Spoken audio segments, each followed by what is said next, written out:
ഈ ഇത്രയും നാളത്തെ രാഷ്ട്രീയ ജീവിതത്തിൻ്റെ ഇടയിൽ ഒരു വിഷമിപ്പിച്ച ഒരു കാര്യം? ഞാൻ അങ്ങനെ വിഷമിക്കാറില്ല എന്നാണ് എനിക്ക് ബേസിക്കായിട്ട് പറയാനുള്ളത്. ചില ഘട്ടങ്ങളിൽ നൈമിഷികമായിട്ടുള്ള ചില വിഷമങ്ങളും പ്രയാസങ്ങളൊക്കെ ഉണ്ടെങ്കിൽ പോലും ഞാൻ തുടക്കത്തിൽ പറഞ്ഞല്ലോ, രാഷ്ട്രീയത്തിൽ വരുന്ന ഏതൊരാളും ഒരു ഭാഗത്ത് നമ്മുടേതായിട്ടുള്ള മഹത്വാകാംക്ഷകളൊക്കെ ഉണ്ടാവണം.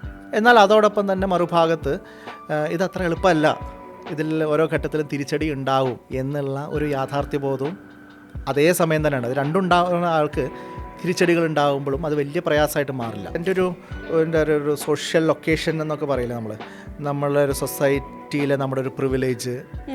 അപ്പം അങ്ങനെയുള്ള പല കാര്യങ്ങൾ നോക്കുമ്പോൾ ഞാൻ പലതുകൊണ്ടും പ്രിവിലേജ്ഡ് ആണ്. പക്ഷേ എന്നേക്കാൾ എത്രയോ അധികം സഫർ ചെയ്തിട്ടുള്ള, പ്രിവിലേജ് ഇല്ലായ്മ കൊണ്ട് പുറകോട്ട് പോകേണ്ടി വന്നിട്ടുള്ള എൻ്റെ ഒരുപാട് സഹപ്രവർത്തകരുണ്ട്. അപ്പോൾ അവരൊക്കെ ആയിട്ട് കമ്പയർ ചെയ്യുമ്പോൾ നമുക്ക് അർഹതപ്പെട്ടതിൽ ഒരുപാട് കിട്ടിയിട്ടുണ്ടെന്ന് ഒരു പക്ഷേ തോന്നും. അപ്പോൾ അതുകൊണ്ട് തന്നെ വിഷമം എന്ന് പറയുന്ന സാധനത്തിന് വലിയ സ്കോപ്പില്ല.